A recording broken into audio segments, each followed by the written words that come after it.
Саламатсыздар ма?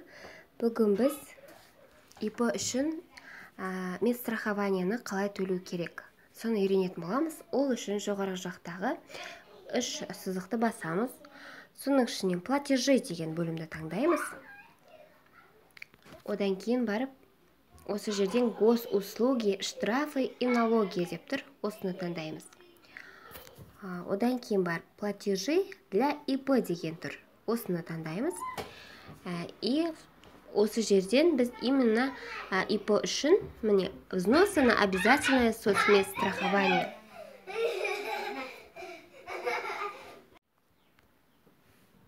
Взносы на обязательное соцмедстрахование деген тұр ғой. Осының астынан байқасаңыздар для ИП деп бөліп көрсетілген. ИП үшін именно осыны таңдау керек. Өйткені бұл жерде отчисление на обязательное соцмедстрахование деп тұр. И астында взносы на обязательное соцмедстрахование деп тұр. Осы екеуінің ішінен для ИП деп тұр ғой, міне астында кішкене жазу. Осы для ИП дегені бар взнос, яғни взносы деп басталатын соцмедстрахованияны таңдаймыз. Осы жерде выберите тип платежа дегенді басамыз.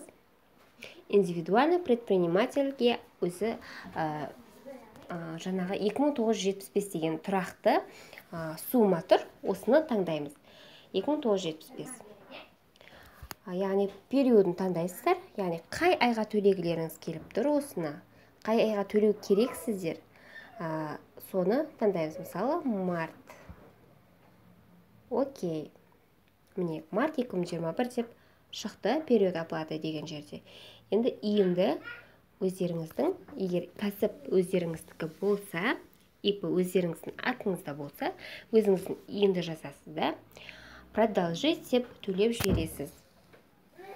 Бұл жерде ең бастысы сол взносы на обязательное соцмедстрахование деген батырманы таңдау міндетті. Шатаспас үшін.